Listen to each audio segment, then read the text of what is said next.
Bonsoir à tous, merci de nous suivre. Nous sommes sur un plateau délocalisé en extérieur. Le soleil brille, il fait chaud sur l'esplanade de la Défense. Nous avons la Grande Arche juste derrière moi.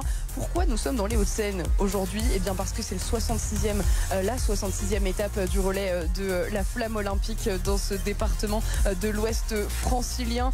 La flamme olympique qui est arrivée il y a une semaine chez nous en Ile-de-France et qui donc traverse pour son antépénultième étape les Hauts-de-Seine, avec ces images que vous allez découvrir, cette flamme olympique qui est partie du parc départemental de Sceaux ce matin, suivi du haras de Jardy, au lieu de l'équitation en Ile-de-France. Vous avez pu également découvrir cette flamme olympique dans les rues de Boulogne-Billancourt et la garde républicaine aussi à Rueil-Malmaison, justement, qui était sur ce parcours de la flamme olympique. Ceux qui vous ont fait vivre cette journée, ce sont bien évidemment aussi les porteurs, les porteuses de ces torches olympiques, eux-mêmes portés par un public extrêmement présent tout le long du parcours.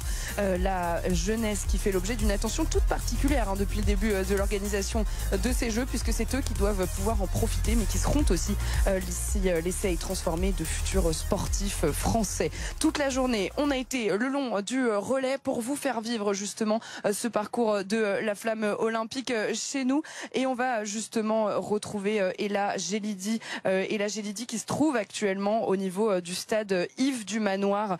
C'est à Colombes, puisque cette flamme olympique, elle est partie de Gennevilliers et elle sera bientôt dans les rues de Colombes et notamment vers le stade Yves du Manoir. Ella. Exactement, regardez le stade Yves du Manoir qui va accueillir des épreuves durant les Jeux Olympiques. Le hockey sur gazon, donc ce n'est pas n'importe quel site dans lequel va passer le porteur de flamme tout à l'heure, puisque je le rappelle, il va arriver de ce côté-ci. Il va ensuite rentrer à l'intérieur du stade Yves du Manoir, puis il ressortira pour continuer son parcours. Regardez autour de nous, il y a de l'ambiance, il y a de la musique. Les équipes de Paris 2024 qui sont en train de donner des petits drapeaux aux couleurs du département des Hauts-de-Seine et des Jeux Olympiques. Et regardez toute la famille de Micheline, en tout cas toute la famille je ne sais pas, mais une petite partie qui est présente ici, regardez, pour pouvoir apercevoir la flamme olympique. Micheline, racontez-moi comment ça va? Bien, très bien, puisque je suis là, donc du coup... Vous avez hâte de la voir cette flamme? Ah oui, on a attendu 100 ans pour voir une flamme passer d'un Colombe en plus, donc du coup on est ravis. Donc du coup on est venu, on est là en famille pour le voir, pour la voir. Pour la voir, vous avez hâte? Ah oui. Pour une fois, franchement, là, je vais avec ma famille qui vient des Antilles. Ah oui. C'est passé à la Guadeloupe, on n'a pas pu le voir. C'est passé à la Martinique, on n'a pas pu le voir. Bon, à Colombes, on en profite. Vous avez raison. C'est important le sport pour vous, c'est ce que vous me disiez tout à l'heure. Racontez-moi. Moi, j'ai fait du sport quand j'étais jeune. Donc, du coup, je me suis toujours intéressée au sport. J'ai fait de l'athlétisme, j'ai fait du saut en hauteur. Donc, du coup, c'est la moindre des choses de venir là. Et comme j'aime ça, je suis à la télé. Mais pour une fois, je suis tout prêt. Même si je ne participerai pas forcément, voilà. En tout cas, les Jeux Olympiques, ça vous parle. Voilà, exactement. Exactement. Regardez, donc voilà, on est très contents. La flamme olympique qui passe dans 19 communes du département des Hauts-de-Seine et qui ne devrait pas tarder à arriver d'ici à peu près une demi-heure, 45 minutes. Merci beaucoup. Et là, évidemment qu'on reviendra te voir pour ce passage de la flamme olympique. Des athlètes, des anciens athlètes, des anciennes athlètes aussi, beaucoup sur ce parcours de la flamme. Nathalie Péchala pour le patinage artistique, Laure Boulot pour le football, Gévrise Eman pour le judo, Pauline Desrouledes qui sera justement à ces JO de Paris 2024 pour le tennis fauteuil. On a aussi croisé Arthur Perrault, notre consultant sport et journaliste pour RMC Sport, sur ce parcours de la flamme olympique. On vous le fait vivre tout au long de la journée. On va se retrouver dans un très court instant. D'ici là, on regarde l'essentiel de l'actualité avec Oriane Voisine.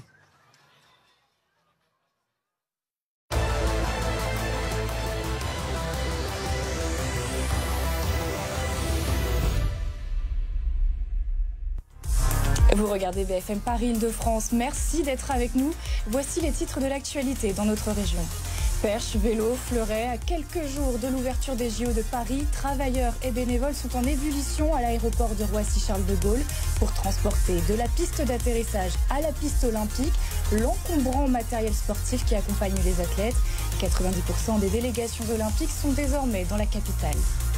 C'est l'inquiétude pour les professionnels de l'hôtellerie et restauration. Avec les lourds dispositifs de sécurité pour les Jeux Olympiques et Paralympiques, la fréquentation diminue fortement à Paris. Certains déplorent des activités en berne avec parfois une baisse du chiffre d'affaires de 70%. Le gérant d'un restaurant a même décidé de baisser son rideau. Et puis dernière ligne droite pour les transports en commun. Ce mardi, la RATP et Valérie Pécresse ont fait le tour de quelques installations pour s'assurer que tout est prêt dans la région. L'occasion de faire le point sur la signalétique, la billettique et la gestion des flux. Vous l'entendrez dans quelques instants. Coup d'œil à présent sur la météo de votre journal de demain matin en Ile-de-France. Vous le voyez, le ciel est étoilé, un peu de soleil et des nuages, des températures autour de 16 degrés.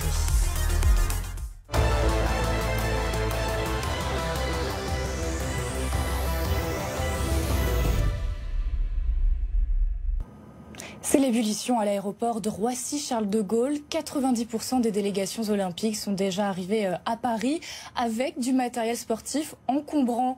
Employés et bénévoles s'attellent pour transporter de la piste d'atterrissage à la piste olympique des perches, des vélos, des fleurets. Les commentaires de Maïmouna Bari.